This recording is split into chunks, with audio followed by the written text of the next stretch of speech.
there is something that I discovered from you, and it has stayed with me ever since. And it is the man in the arena quote of Theodore Roosevelt. And I discovered it in the TED talk that you were showcasing to your team. And the TED talk was from Brene Brown's vulnerability thing. And I have the book and I have the quote also. I'll just read it out loud for the sake of it. It is not the critic who counts, not the man who points out how the strong man stumbles, or where the doer of deeds could have done them better. The credit belongs to the man who is actually in the arena, whose face is marred by dust and sweat and blood, who at the best knows in the end the triumph of high achievement, and who at the worst, if he fails, at least fails while daring greatly. So this thing is more about doing your bit, be in the arena. So can you talk a little bit about the mindset of a doer, and how this mindset paves your way to success than somebody who's analyzing, who's thinking, overthinking before doing anything? Yeah, most of the people who, especially the smart people who uh, think that they can analyze every situation and try to optimize. And I am by no means exempt from this. I do that also. I have a friend who reminds me once in a while that you cannot optimize everything. You have to just do it, right? Um, I think that so you can first agree to just do the part, do the best that you can do in that part, without waiting for too long, to do it actually, right? So that's like something that I think everybody can, uh, agree to. The second thing, if we talk about Bhagavad Gita, for example, right? There's a saying if in Gujarati, "Kaam kar to ja, phalni asha na rakh." A lot of people, they are waiting to decide what they should do so that they get the fruit that they want. Again, you can do what you can do. You cannot wait. You cannot expect the fruits of your labor to be delivered as soon as you complete the work. You just do your work. Uh, but I think other than that, I think you realize as you spend years in your corporate life, on your married life, in your life as a son, as a father, that world does not stop for you, and the only way you can keep up with the world is by doing your bit, doing something, because it's the act of doing leads to progress, not the act of thinking. You can have the best strategy that one can devise, but if you cannot put it in action, that has no meaning, has no value. And if you are going to be the doer, then you are going to find your shares of triumphs, success, win. You're also going to find your share of failures. And if you become a successful person in whatever field that you are, more often than not, people are going to remember your success rather than your failures. But it's the failures, the act of doing your bit after a failure, that really leads to success. And so just knowing that every success is surrounded by 10 failures, but without those failures the success is not guaranteed, is what keeps me doing my bit, right?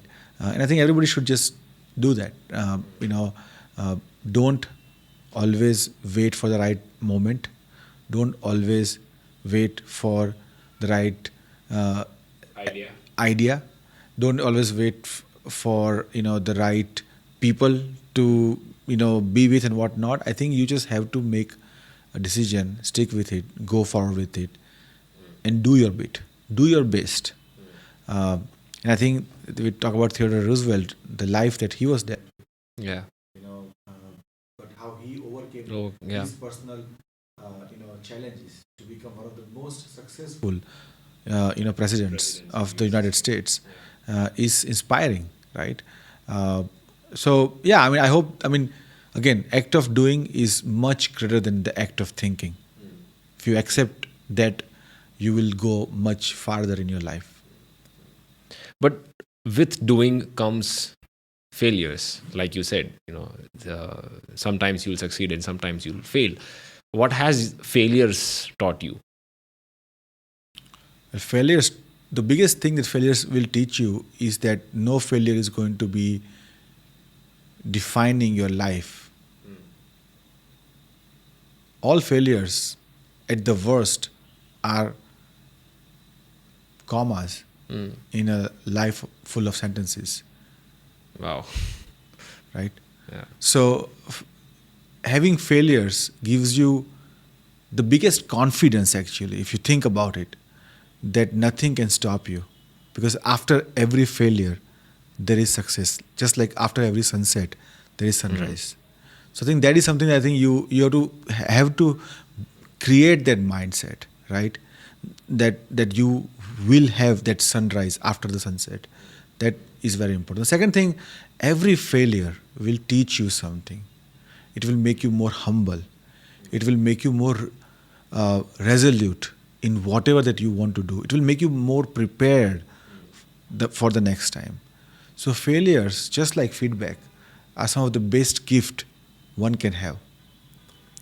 So that's another thing I think you can keep in mind. And lastly, failures are sometimes blessing in disguise. If you look at the life story of any successful person, it their success was preceded by failures.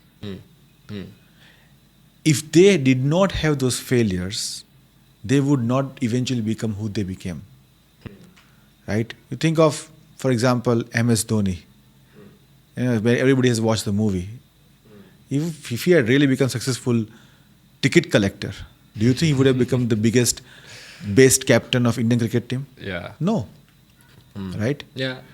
Sachin wanted to become the bowler. Yeah. If he became the best bowler that he could be, do you think he would have become the biggest batsman? The master blaster as we know it. Right? Yeah. Think of Lincoln. How many times he lost elections before he became the president? If he had become governor or senator much early on, do you think he would have probably gone on to become the biggest, one of the most influential presidents of United States history? Look at Mahatma Gandhi. If he had found all the success in South Africa as a barrister and had not faced any failure because of racism, do you think he would have given this country the freedom? So failures sometimes gives you the biggest blessing in disguise. Remembering that gives you the perspective in your life about how you move forward even after failure. No, but like failure is one thing. I feel it's easy to deal with failures than setbacks, because setbacks are just outright frustrating. Like there is no way you see a way forward, and your goal is constantly being pushed further and further. And the more you chase it, it feels going further away. So how do you what are your thoughts on dealing with setbacks? That you're trying to achieve something, but it's constantly like things are not working out for you, right, one after another. Setbacks in many ways are mini failures, right? Yeah. So setbacks are probably, if nothing else, they are the training grounds to do what needs to be done to become successful. Because what you tried did not work, so you try something else. Again, it's about mindset, right? Setbacks sometimes are great reminder that even though you feel you were fully prepared, or you were fully destined to, or you were fully you know entitled to, you are not. You need to do something more to get what you want, right? So uh, the way I look at setbacks, and again, look, I'm a normal human being. I have my frustrations. I feel like I should have gotten this so easily or whatnot. So I also sometimes fall into the traps of being depressed, angry, annoyed, whatnot you can say. But I think eventually none of those emotions will really give me any success.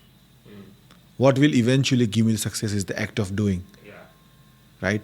So you roll up your sleeves, and go back to work, right? Uh, and that's basically how I see setbacks. They are temporary. Uh, you know, they are not permanent. They are training grounds to what you eventually need to do to become successful. And there are many failures, because failures might force you to rethink your entire strategy, whereas setbacks will probably delay your outcome but not completely throw your plans in disarray as well. We talked about success and failure, and one thing that is attached with both the most is money. Uh, how have you looked at money in your life? Very clearly, money will never give you happiness. Hmm. At the best, money will give you comfort. Hmm. But lack of money will more often than not become the root cause of all type of griefs a human being will feel. Hmm. It is not necessarily that lack of money means they cannot do certain things, but if you don't have the money, you cannot organize as a political party. If you don't have money, you cannot take your kids out to amusement park as a parent. If you don't have money, you cannot grow your company as an entrepreneur. If you don't have money, you cannot take your parents to the best hospital to get the best treatment. True. All these scenarios generally leads to some sort of grief. Hmm. So lack of money leads to the path of grief, but abundance of money does not lead to the path of happiness. At the best, it leads to the path of comfort. So those who chase money to be happy are living in an illusionized version of their world. But those who know why they are chasing money, which is to provide comfort to their near ones, to provide comfort to themselves, to chase their dreams as an entrepreneur, as a political party leader, as parent, as son, they generally know the difference, and they generally become, more stoic in their life if they were to have more money than an average human being. Money is also temporary, right? Money is also never enough. Money is never, going to solve for some of the most, important things in life. For example, presence of your parent, your own life, presence of a friend. None of this can be changed by money. So, knowing that money is a mean to final, many of the things that you want to achieve is where you should, draw the boundary. Don't let abundance of money or lack of money destroy your confidence, destroy your perspective, principles, and as well as your approach to the life. Yeah. So I want to talk about developing the skills and learning the crafts, because I have observed a lot of skills that you have developed over a period of time, like people management or learning about cultures or social behaviors, and you have been put in places that were like unfamiliar, and these challenges are like very are unknown. You are not prepared for this, you know. So how do you learn this skill and keep developing it and make it a craft? Like, for example, uh, being good at strategizing things, being good with people across countries, right? How do you develop these skills? I think one of the uh, person that you mentioned early on was Brené Brown, and she talks about growth mindset. Growth mindset is something that all of us exhibit in our life, because without that we cannot grow. Simply put, right? Uh, but where we sometimes stop is uh, exhibiting that mindset consistently throughout your life, right? That's why, if you think about a person's life, they learn the skills the most quickly, easily when they're young. Probably between the age of like 0 to like 17, 18, 20. After that, we create our own mindset, prejudice, to believe that we can't do certain things, or certain things are done certain way. Same person, just thinking differently. So if you really consistently exhibit growth mindset, then there is generally no skill that you cannot obtain. There are always physical limitations, right? But from mental approach point of view, there's nothing that can be out of your reach. And that's probably something that I think I continue to remind myself whenever I find myself in unfamiliar situations. And growth mindset is just probably a phrase that encompasses so many things. Growth mindset also means that you have to learn things which you don't like to learn. For example, if you Yeah. are not good at maths, but if you want to be successful in investment, stock You investment, have to you learn have the to math. learn it. Yeah. You can't run away from it. Or if you're a cricketer, hypothetically speaking, very good at that, by the way, and you are getting a lot of sponsorship opportunities. If you don't learn how to behave in front of camera, right? How to, you know, say certain lines, you will not get a lot of ads. Yeah. Again, you stop your Sponsor growth. deals or brand Yeah, deals. Yeah. right.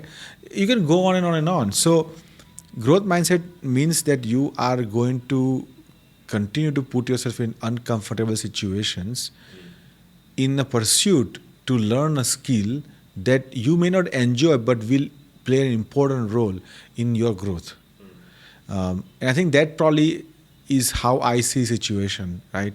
Uh, I talked about early on my days at Nirma and not being able to speak in English, right? My very first thing I did was I signed up for, as I remember, at least 3 public speaking opportunities and competitions, and probably made fool of myself out of myself. But again, that allowed me to overcome that fear as well.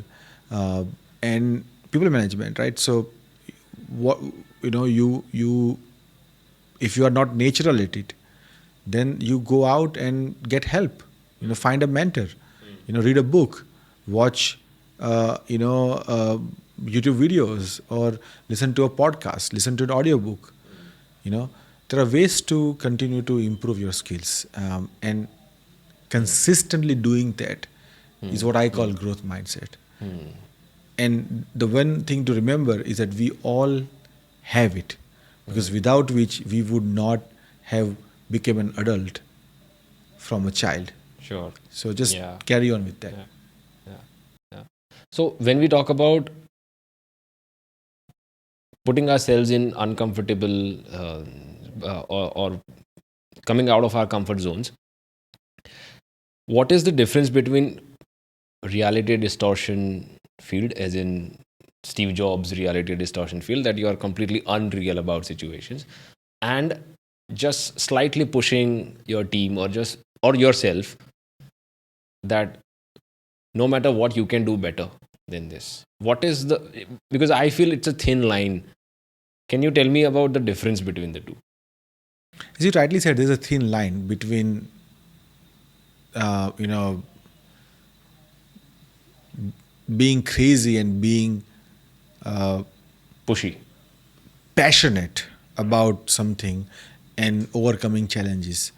Uh, I mean, yeah, many people thought Steve Jobs was crazy so many times, yet he proved them wrong more often than Yeah. any other person in his era.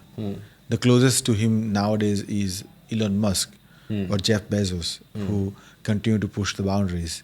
When Bezos started his company, nobody thought that people would buy even books online, let alone we buy everything online right now. Or when Elon Musk said that, I will reuse the rocket after Yeah. launching, everybody thought he was crazy, right? So I think the reality distortion versus being pushy generally lies uh, in you knowing the field in which you are operating. How well do you know the field? How much time are you willing to put in to Right. understand the boundaries Right. of that field? Yeah. And can you, become so good in whatever that you are doing that you are so much better than an average person? Because an average person generally accepts the rules defined by people who came before them and do not challenge them in either because they have a fear of what will happen if they challenge them, or they don't have a reason to challenge them. So they accept it. That's how it works, right? Uh, but the leaders generally go in, they learn the field that they are in, they learn the boundaries where it fits, and they quickly realize that the rules that everybody is asking them to follow are meant to be broken. Many times people think that as a reality distortion, but it's not. It's definitely different from the reality that everybody is living in, but it is not distortion. It is just pushing the boundary at the point. And so, as a leader, what you can do is know the boundary by learning more about the field that you operate in, far more than an average person, and then pushing the boundaries so that you can actually achieve something that previously was thought impossible. You can go on an example, another example we can think of, is, one of my favorite movies, Interstellar. We talk about, how that movie, when it was made, everybody thought that, hey, they talk about black hole in a way that does not exist. Yeah. But they hired experts, and the expert had a reasonable theory about how they will look in real life. Yeah. And they went ahead and made the movie, even though many might thought they were crazy Yeah. to come up with that idea. Only 3, 4, 5 years later, it turned out to be true. True. Was it reality distortion at the point of time? Probably. Everybody thought so. Turned out to be true. Yeah. Because they studied the field, right? Their madness was based in understanding the underlying fundamentals and not just being crazy. That's the difference.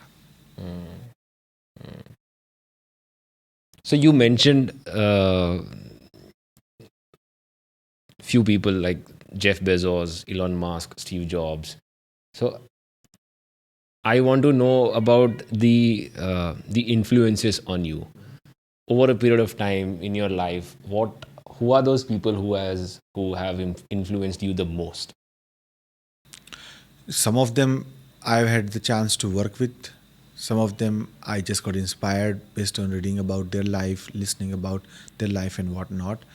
The list is very long, right? I think obviously I'm very heavily influenced by my parents. Both have taught me very different things, right?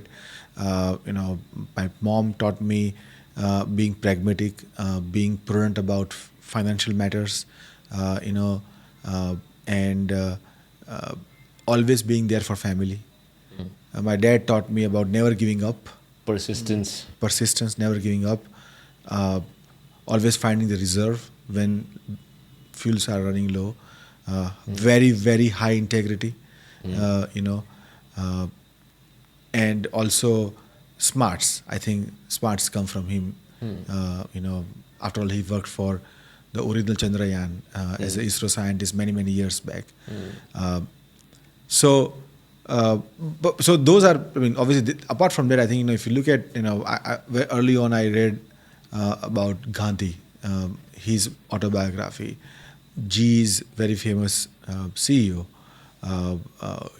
who came from a very humble background of being a son of a railroad worker and becoming CEO of a, at that point of time, the largest company on the planet. Uh, Also, from sportsmen, I think I've talked enough about how I'm influenced by sports, because I think it's one field where skills triumphs everything else. So sportsmen like Sachin, for example, I grew up in those times, or Sampras, Federer. One of my most favorite tennis players is actually Agassi. If you have read the book Autobiography Open, you realize how he became who he became, right? So such people have influenced me. Uh, Business leaders, right? Obviously, from anywhere from Bill Gates to current Elon Musk and everybody in between.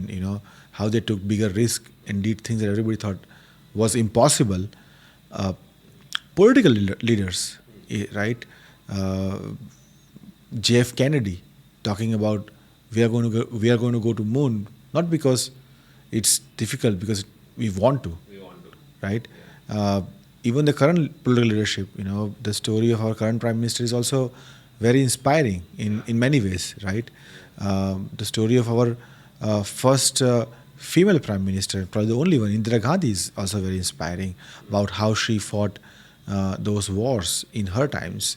Uh, so political leaders gives you a lot of influence as well. So there are so many ways. I feel that you have to keep your eyes and ears open to seek inspiration, because you might find inspiration from even simple person that you meet, Yeah. in a restaurant, in in a bus, in an Uber, right? Uh, I, while I'm talking about it, I remember this one particular person. I don't even know this person. I don't think I have ever interacted with this person. But when I was a young kid, growing up in Ahmedabad, I remember this one shop, on SG Highway, and this one person who probably had a very severe, problem with the spondylitis or whatnot. He could barely move his head, uh, and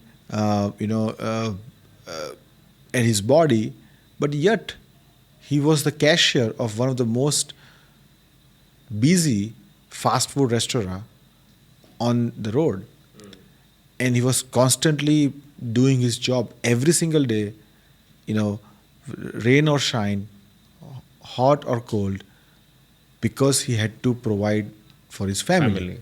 Family. The person in any other country would be bedridden. He was not. That's an inspiration. So you can find inspiration in every nook and corner. You just need to keep your eyes and ears open. You don't need to find the next Gandhi, next Elon Musk, next Modi. Your inspiration can be very much sitting next to you, right? Many of us forget the stories of our parents. They are an inspiration to us, right? Our neighbors, they can be. So the list can go on, right? I think for me, I'm still looking for my next inspiration, because I want to be learning until I die. And for that, I'm going to find the next inspiration whenever I can. Yeah, so we talked about influences and learning from people you don't expect to learn things from. What is the recent most learning, or a learning that has happened this year and you realize, okay, this was a big one?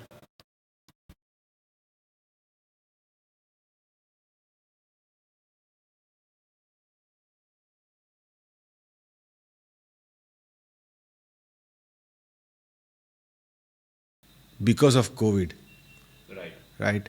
One of the biggest learning that I think many of us have experienced is, how do we continue to live our life remotely in some way, right? I mean, right now everything is somewhat back to normal, but for the period of time, people were not able to meet each other, but people still found ways to connect with each other.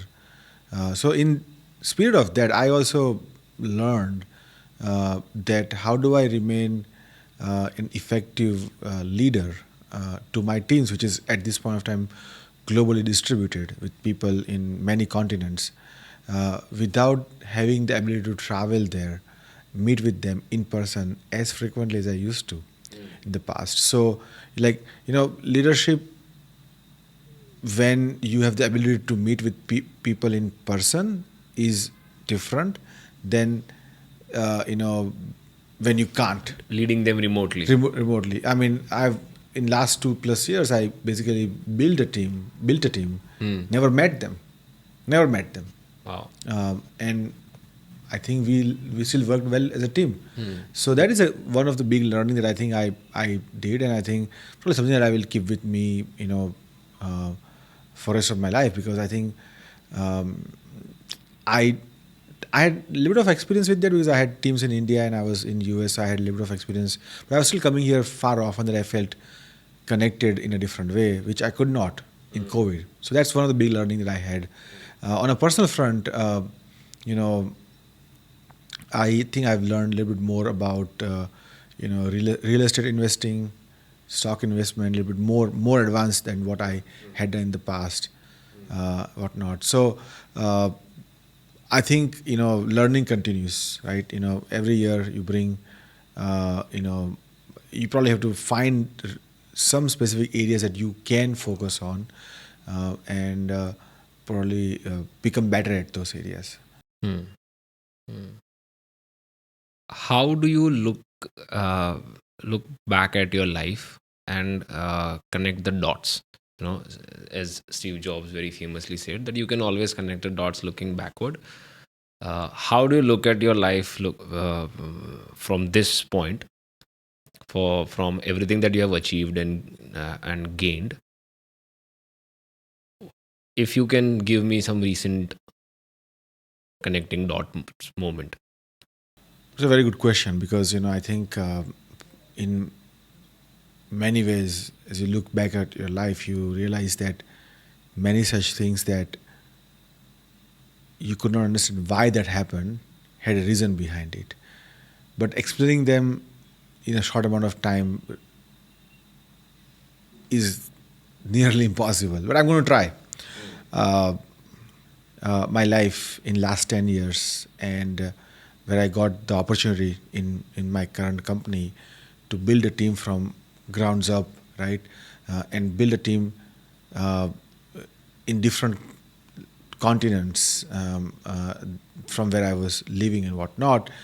I think I would not have been prepared for that opportunity had I not taken up the role that I took in one of my first companies in India, where I, instead of working for a big MNC like TCS, Infosys, such software companies who were hiring in thousands back in the days when I graduated, instead of joining one of those companies, my decision, or in some way, luck, to join a smaller company that happened to be a small startup and grew, I got first-hand experience of being a leader who was needed to build a team, uh, with very minimal resources, uh, you know, while working across the globe, because we had offices in US also at that point of time, even though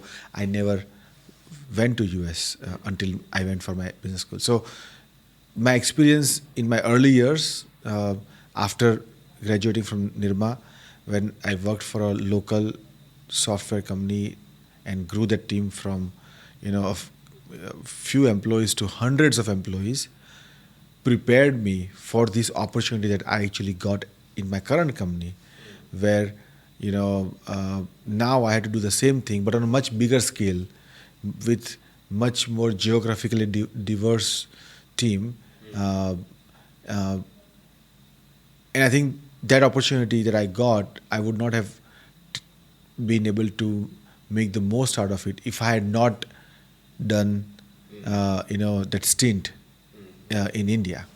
So when I was doing that in India, and I remember looking, sometimes, like, in your moment of solitude, you think about what are your friends doing. Hey, many of them are already in US working for big company, making a lot of money, whatnot, and you are working for a small company. Yes, you are leading a team, but you are still not nowhere close to their level of success, at least financially. I used to wonder, like, what's going to happen to me.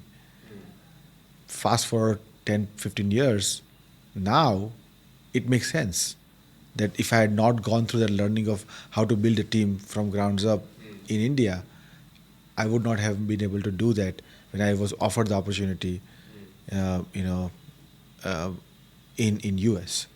So I think that's an example of how you sometimes don't realize that you are actually preparing for your next big opportunity in the moment. But that's why I always say, hey, do your best in the moment, because you never know how that will play out in future. How do you pick your battles?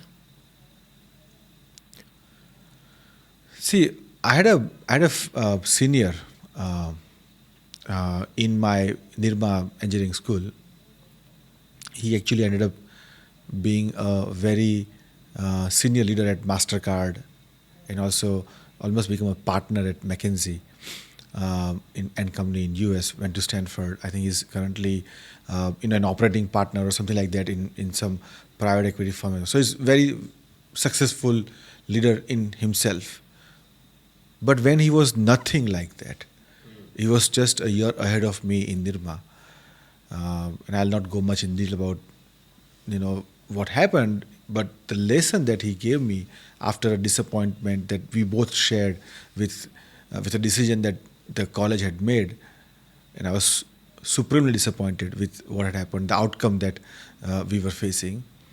He told me, I said, Nisarg, whenever you are disappointed, you're angry, you want to do something about it, and you just want to fight, you ask yourself this one question: will this matter to you like it matters to you right now? But will this matter to you like it matters to you right now in 2 years, in 3 years? If the answer to that question is yes, don't give up. Right. Fight like hell until you win or you lose decidedly. Fight like hell. But you will realize 99.9% of the time, what you feel matters very strongly to you today In this moment. will not matter to you in 2, 3 years from now. So if the answer is no, it doesn't matter to you, it will not matter to you in 2, 3 years from now, don't waste your energy. Let it go. Wow. Move on. Find the next challenge. And so, these are, again, you find inspiration. He was nobody at that point of time. I just told you that he went to Stanford, became almost a partner at McKinsey, was a senior leader in MasterCard, currently advisor in many fintech companies around the world. But he was nobody at that point of time. But he gave me this advice.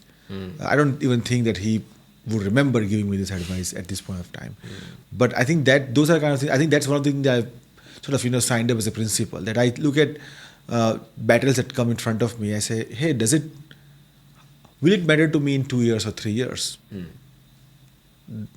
Putting it in that perspective helps you make a decision that you can be happy with. That's how I pick my battles. So when it comes to matter of principles, I don't compromise. I fight like hell, right?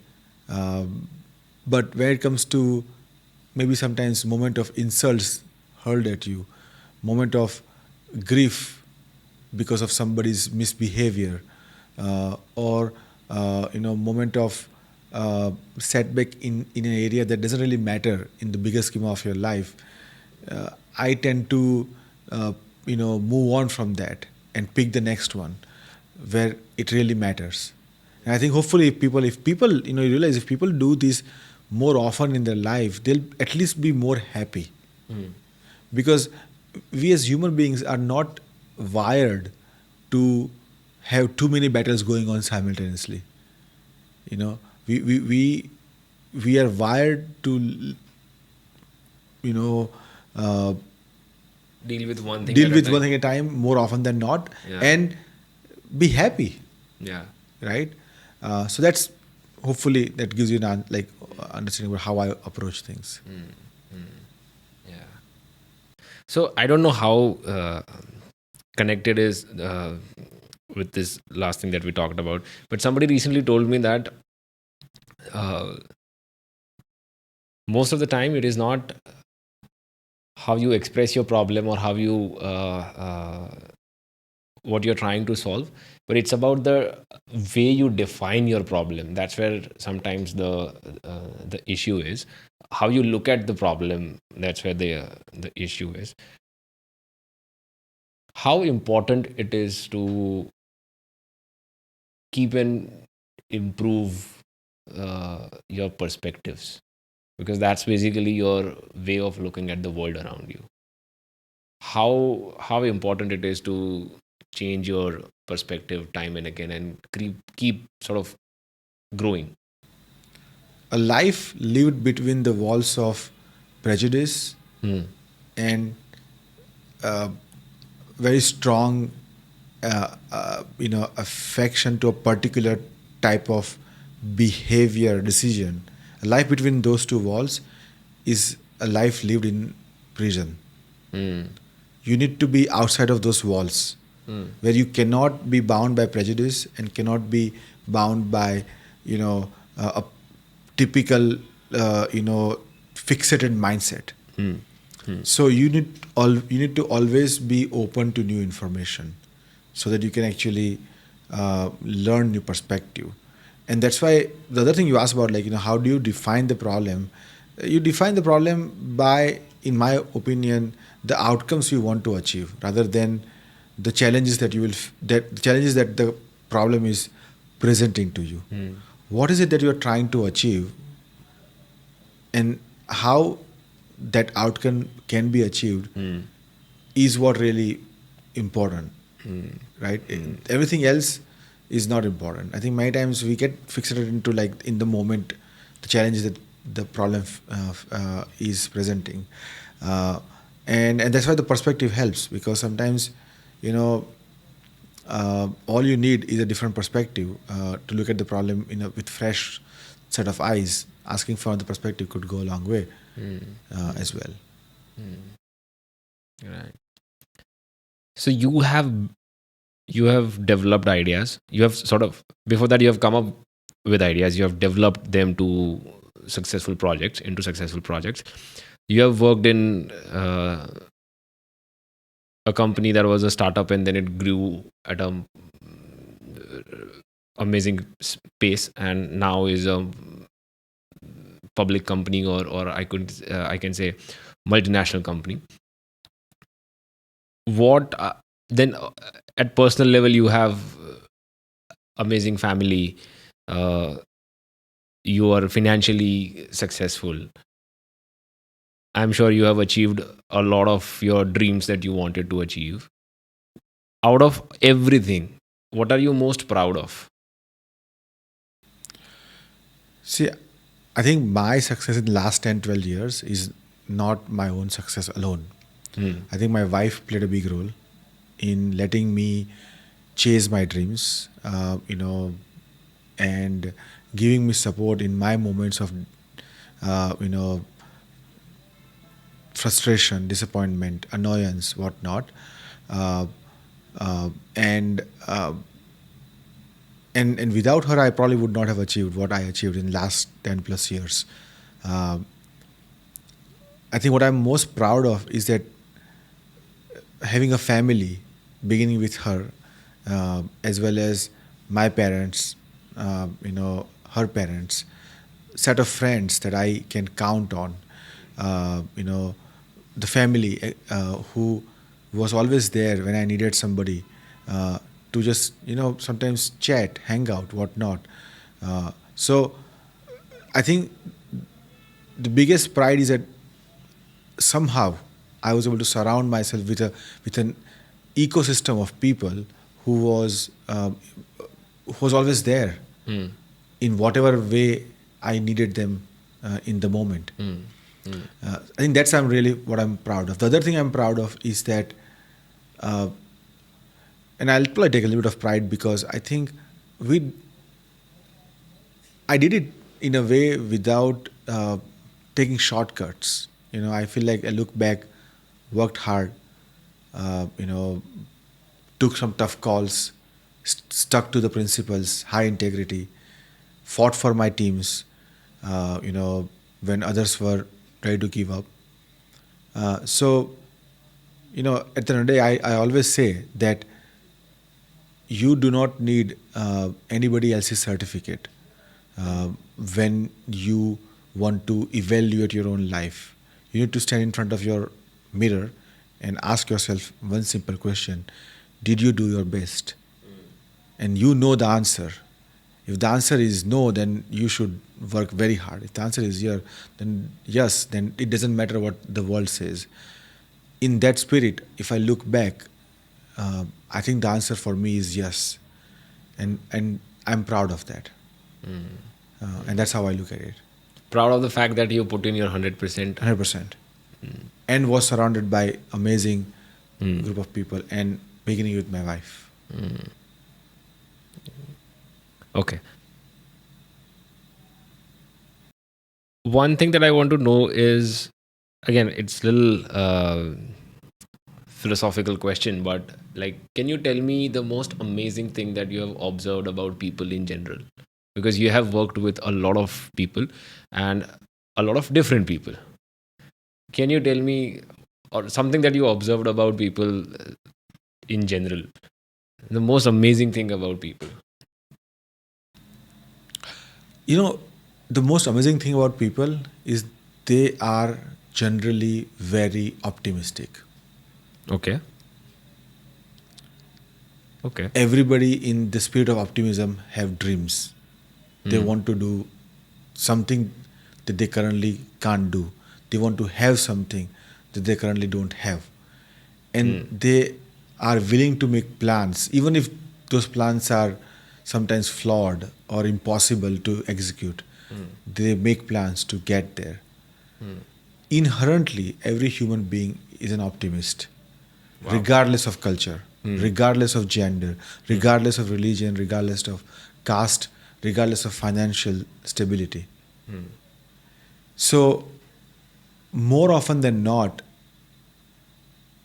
if they just remain optimistic, they are able to overcome challenges that they currently somehow find impossible to overcome. And that's the other thing that I find surprising, that even though we are all inherently very optimistic, we somehow shackle ourselves to pessimism of what is not possible. And it's that fight between being unshackled from pessimism and hence optimistic, and being tied to what we consider as impossible, and being pessimistic. And that fight is what I sometimes define as life.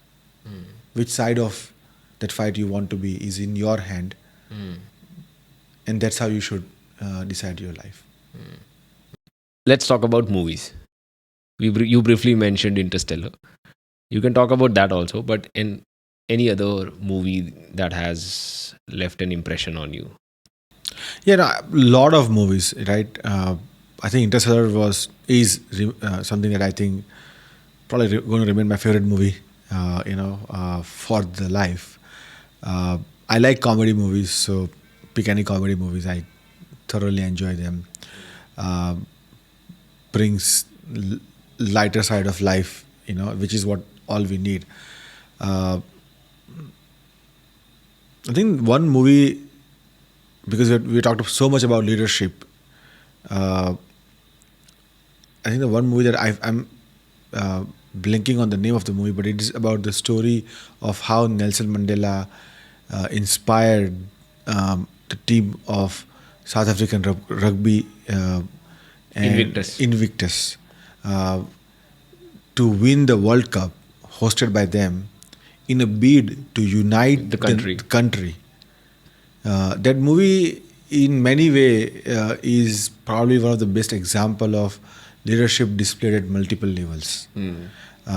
So, because we're talking about so much about leadership in this, talk, I think that's a movie that I think fits Sure. as one of my favorite movies as well. Incredible storytelling, incredible story itself to begin with. What a great human moment. Exactly, and incredible acting from Morgan For Freeman, sure. Matt Damon. If you hear Matt Damon's some of the podcasts about how much he had to work on his South African accent, for Accent, yeah. example. So the craft, you talk about growth mindset. Actors are some of the best True. exhibitors of growth mindset, as they have to learn new things for every new movie. So showing that, uh, just power of music, power of how a national leader can uh, unite two quarreling factions, Yeah. and potentially put the nation on a path of progress.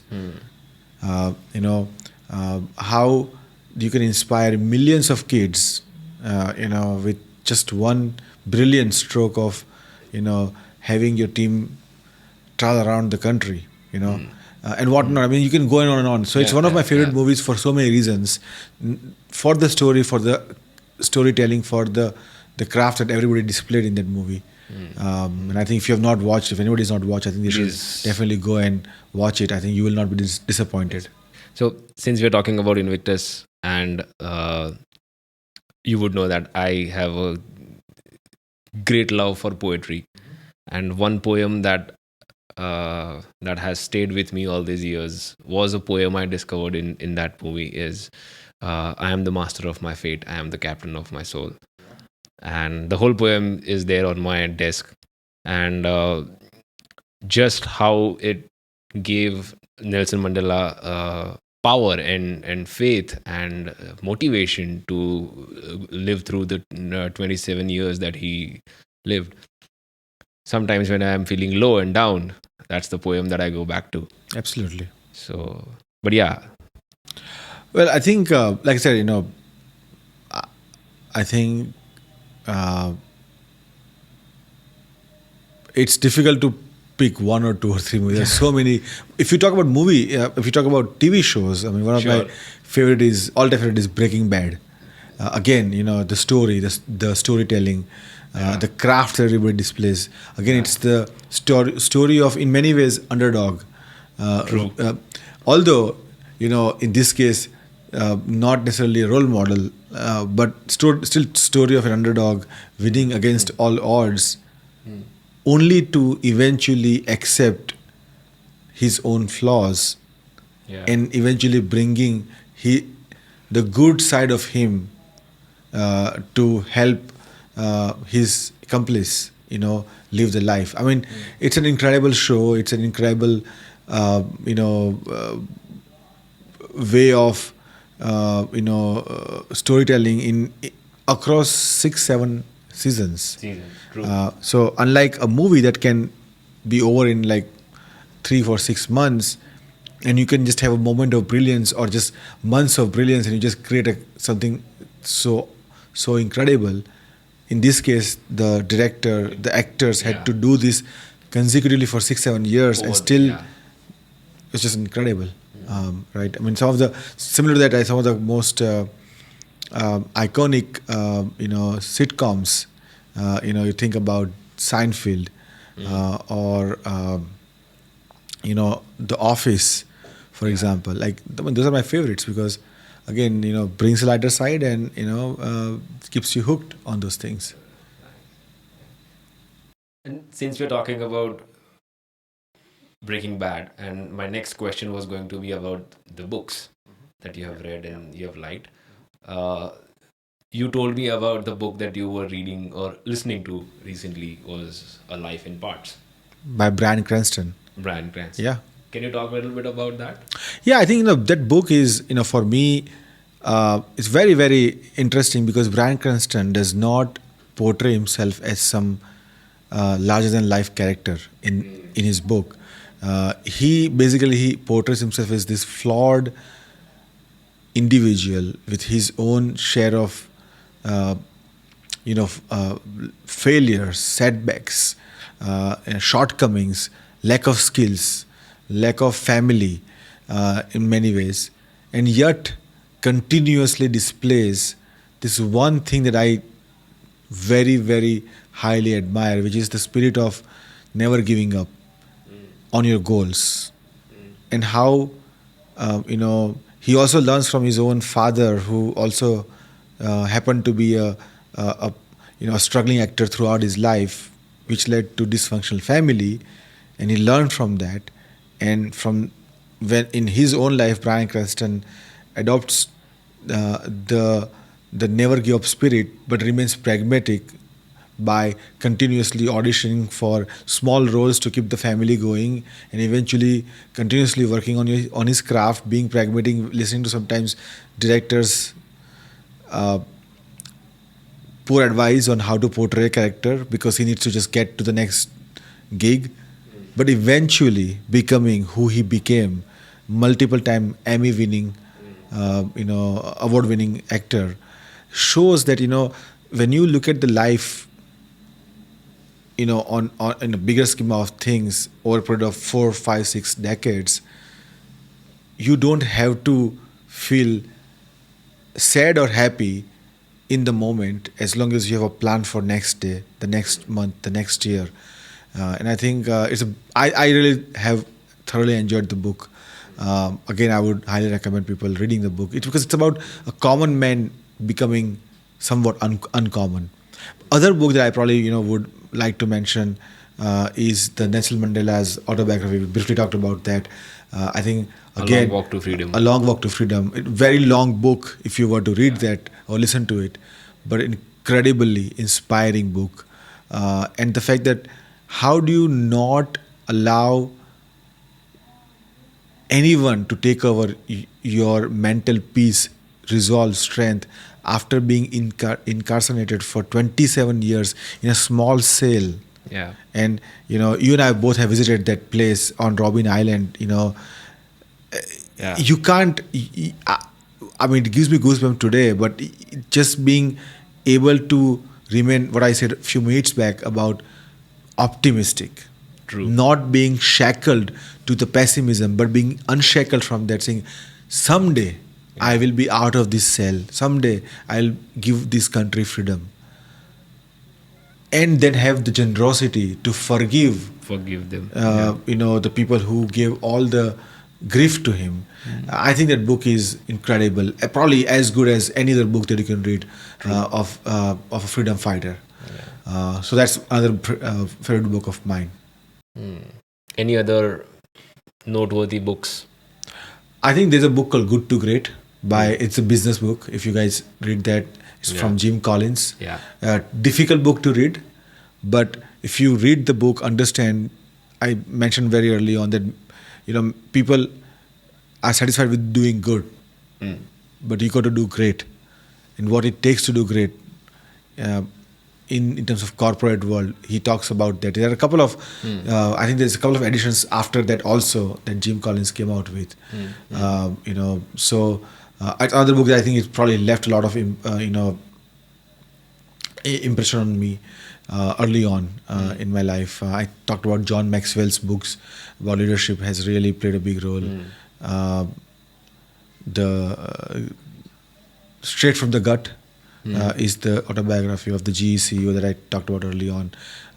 Again, great read. You can even read. I mean, so one of my favorite genre in terms of books are autobiographies because they are, just very inspirational. But if you talk about sort of fictional, then Kite Runner, is an incredible book. Again, story of an underdog, like how True. The small boy from Afghanistan, becomes who he eventually becomes. So, I mean, yeah, I can go on and on. I think if I have free time, I just want to pick up a book, read it, or listen to a book, because there's so many stories out there that I think we can live thousands of lifetimes, and we still can't get even 1% to it of it. So we can go on and on in that case. So, do you credit a lot of your knowledge and wisdom to books? I do. I think books gave me perspective that there is life beyond what I already know from where I grew up. Books gave me That window. window to that world that exists beyond the boundaries of my house, my city, my state. So, and then I took it upon myself to build the bridge to those places that I was unaware of. So yes, books have played a big role in my life, and I think nowadays books are being replaced by video logs and podcast and audiobooks and whatnot. So whatever that new medium is, including TikTok videos and Instagram Reels also, right? Whatever the medium is, I think if you are willing to invest in yourself to learn something new, I think that's how you grow. Yeah. And that's what to a large extent I have been able to Has do. it ever happened while you are reading a book or while you're listening to an audiobook? Has it ever happened that it was a wow moment and you were like, okay, I need to take some time off to process this. This was something great. I think probably many times. I don't remember specifically a lot of moments, but I think obviously I remember we talked about briefly talked about this a long walk to freedom, and especially the moment where Mandela talks about he is walking out of that prison after 27 years, and sort of in the moment he decides to forgive if I can say predators, the people who gave punishment to him, and a few pages before that moment where he finally finds out that he was being freed after 27 years, and that's the triumph of his belief that the win of good over evil will happen. I mean, those moments still gives me goosebumps. I mean, there are every book has a moment like that, right? That you feel, very very closely connected. So, yeah, and I think if I can say one more thing about the book. I mean, you talked about early on about connecting the dots. Yeah. About Steve Jobs or my life. I mean, I'm no one, but if you listen to this book from Bryan Cranston, and he became famous thanks to Breaking Bad in his 50s. Yeah. But interestingly, he played a role of a small villain in an X-File episode, which was written and directed by Vince Gilligan about 15 years before that. Wow. That's how he had met that guy. And if he had not auditioned for that role, he would have never met Vince Gilligan. And Vince Gilligan would have never casted Bryan Cranston.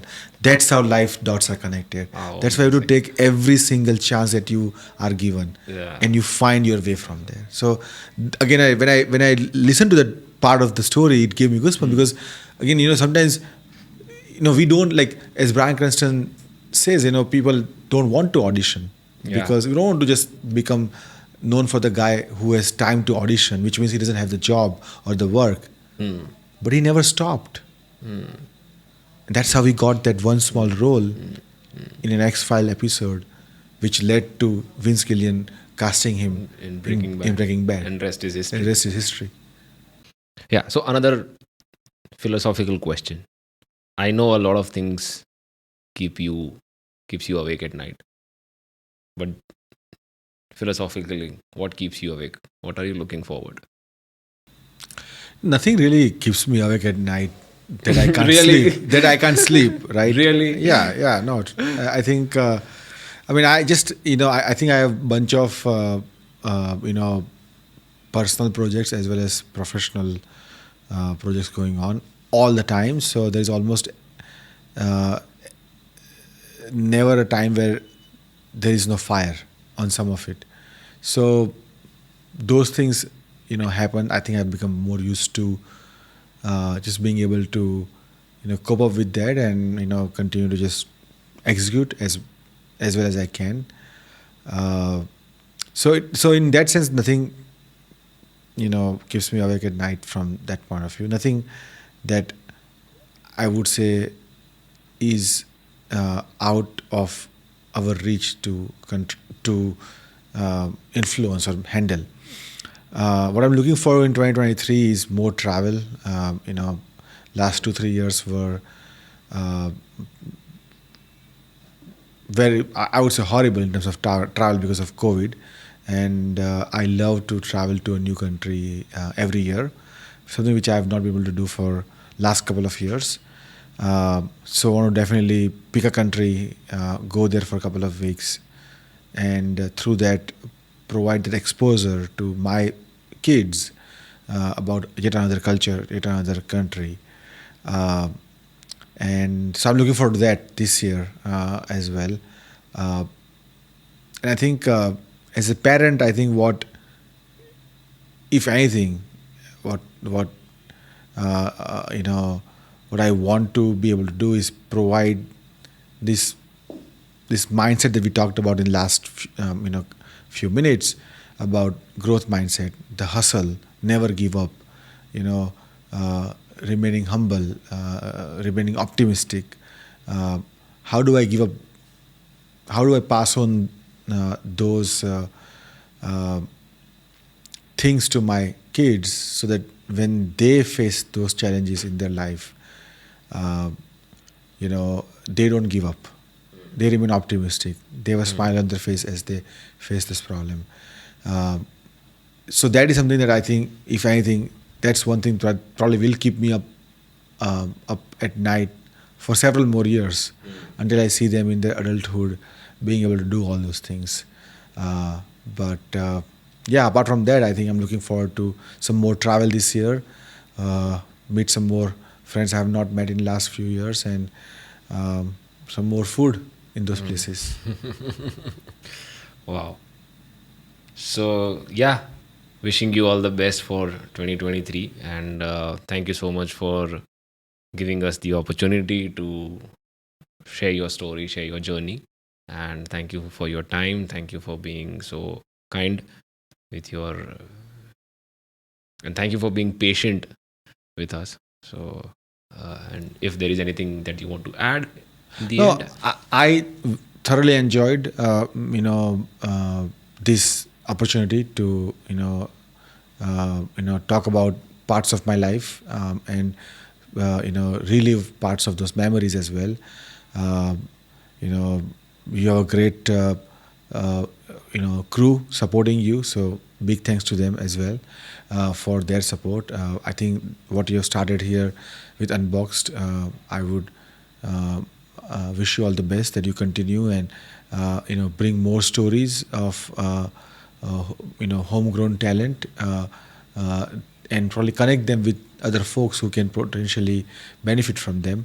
Um so I want to command you yet again to start that. I know it's not easy to start something new, and I hope that you scale and probably turn this into something much more bigger and memorable for everybody who's involved in this. So wish you all the best. Thank you so much. And hopefully in future, when you have turned this into something very big, I get an opportunity to come back again to talk For sure. next things about my life, We'll next thing un- about your life. We'll as unbox well. something else. Absolutely.